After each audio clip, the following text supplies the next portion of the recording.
Bonsoir, votre rendez-vous quotidien, on vous répond, consacré aujourd'hui au remboursement des arnaques quotidiennes, par SMS, par mail ou par téléphone. Est-ce possible d'être remboursé d'une arnaque? On en parle avec une avocate dans quelques secondes, après avoir scanné le QR code que vous voyez à l'antenne. Ce QR code, vous le scannez, vous posez des questions sur des thèmes qui vous concernent et nous y répondrons dans les prochaines émissions.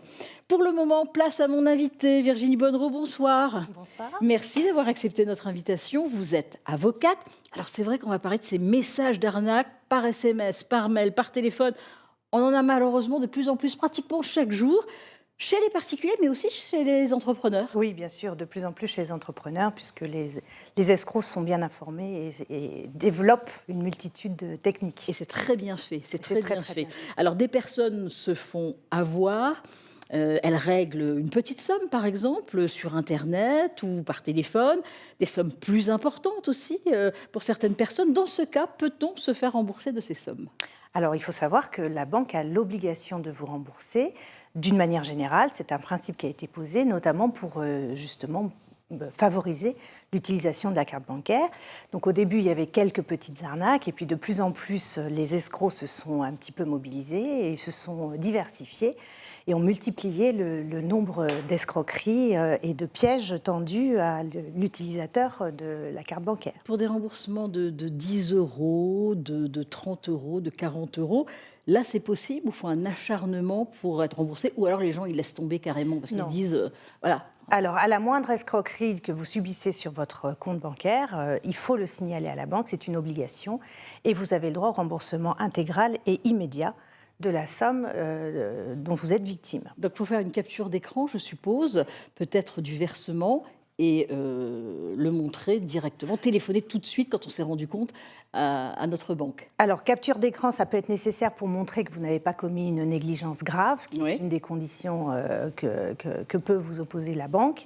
Mais sinon, la banque, à partir du moment où elle voit le prélèvement qui est fait, il vous suffit de signaler que ce n'est pas vous qui avez autorisé, que vous n'êtes pas à l'origine de ce virement, pour obtenir le remboursement. Alors, votre conseil, ce qu'il ne faut jamais faire, parce que vous dites que la personne, justement, n'a pas autorisé le prélèvement. Mais quand on reçoit des messages en disant, par exemple, pour la CPAM, le Trésor public, les amendes ou un colis non affranchi, on reçoit de plus en plus de SMS. Et on se dit, là, il y a 2 euros à payer là, où on a oublié de payer 5 euros, ou 10 euros ou 50 euros. On se dit, il faut, parce que c'est la CPAM, c'est peut-être le Trésor public, des amendes, et on le fait. Et là, c'est nous qui autorisons. Oui, alors c'est justement là que l'obligation de la banque intervient, c'est que celle-ci a l'obligation de vous rembourser, sauf si elle apporte la preuve que vous avez commis une négligence grave. Et cette négligence grave, c'est la banque qui doit apporter cette preuve. Et c'est important d'être très attentif à ce que vous déclarez dans les conditions dans lesquelles vous avez autorisé le paiement, parce que la banque pourra ensuite vous opposer votre propre comportement qu'elle considère comme fautif.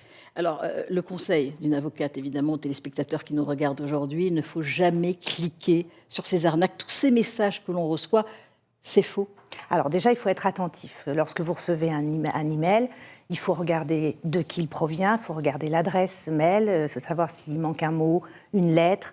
Vous avez par exemple la BNP Paribas qui a fait l'objet d'arnaques avec des mails qui étaient adressés par B. Paribas.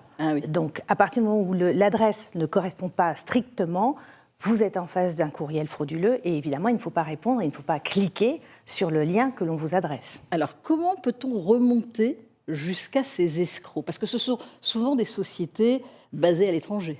Alors vous n'êtes pas censé remonter quoi que ce soit, la banque non plus, puisque en fait c'est un accord qui a été conclu pour justement ne pas freiner l'utilisation des cartes bancaires et des virements par Internet. Donc il y a des plaintes qui sont faites, mais souvent elles n'aboutissent pas parce qu'on est dans des pays étrangers et que c'est compliqué. Et c'est compliqué. Ce sont des organisations internationales, il faut le dire quand même. Alors régler 2 euros, 10 euros sur Internet, on se dit bon c'est pas trop grave. Mais regardez cette question intéressante d'un téléspectateur, Chris qui habite Vouziers dans les Ardennes, qui demande si j'ai réglé une somme sur Internet, les escrocs peuvent-ils remonter jusqu'à mon compte bancaire? Merci Chris pour cette question. C'est vrai? Est-ce qu'une fois payés, ils peuvent remonter et justement dérober pas mal d'argent? Alors déjà, si vous avez une opération frauduleuse, même si elle représente 1 ou 2 euros, il faut absolument le signaler à votre établissement bancaire Parce qu'avec cette opération frauduleuse, vous avez potentiellement d'autres opérations frauduleuses d'une importance autre qui pourront venir par la suite. Mais on ne peut pas le savoir tout de suite. Si on a cliqué et qu'on a dit, bon, ok, on va payer 2 € parce qu'il manque peut-être l'affranchissement d'un colis. Non, mais si vous avez un doute, il faut absolument le signaler. Il faut savoir aussi que vous avez un délai pour le signaler et obtenir le remboursement. Il faut, dans les 13 mois de l'opération frauduleuse, le signaler à la banque. Après, c'est trop tard. Et souvent, vous avez des délais qui sont différents si l'opération elle est financée en dehors de l'espace économique européen ou pas. Vous avez des délais plus courts quand on n'est plus dans l'espace économique européen. Donc il faut tout de suite appeler notre banque. Il y a cette nouveauté aussi des SMS depuis quelques semaines qui arrive un peu partout. Maman ou papa, c'est noté comme ça, j'ai perdu mon téléphone, envoie-moi de l'argent pour en acheter un autre. C'est le numéro d'un copain ou d'une copine. Enfin voilà. Oui. Donc là, attention, c'est encore une arnaque. Faites très attention, évidemment. Et puis il y a les faux conseillers bancaires qui se font passer pour notre conseiller. C'est très très bien fait. Peut-on être remboursé si on a donné des codes parce qu'ils nous demandent, et c'est très bien fait, 500 €, 2500 €. Est-ce que là, on peut être remboursé par la banque? On peut être remboursé, mais il faut savoir que la banque, systématiquement, va vous opposer une négligence grave. Il faut se battre, puisque vous avez la Cour d'appel de Versailles en 2022 et un arrêt de la Cour d'appel de Paris en 2023 qui ont condamné l'établissement bancaire, dans ce cadre-là, à rembourser des sommes de plus de 54 000 € et 98 000 €. Donc, il faut se battre et c'est important d'aller en justice pour obtenir gain. Et en justice, bon, c'est assez long et puis il faut voir si les frais seront remboursés aussi. Les frais sont remboursés et la banque doit être condamnée aussi à des dommages et intérêts si elle ne le fait pas. Merci beaucoup Virginie Bonnereau d'avoir accepté notre invitation. Je rappelle que vous êtes avocate. Si vous aussi vous voulez qu'on vous réponde, qu'on réponde à des questions, vous scannez le QR code que vous voyez à l'antenne. Excellente soirée, ici 19h continue avec l'actualité.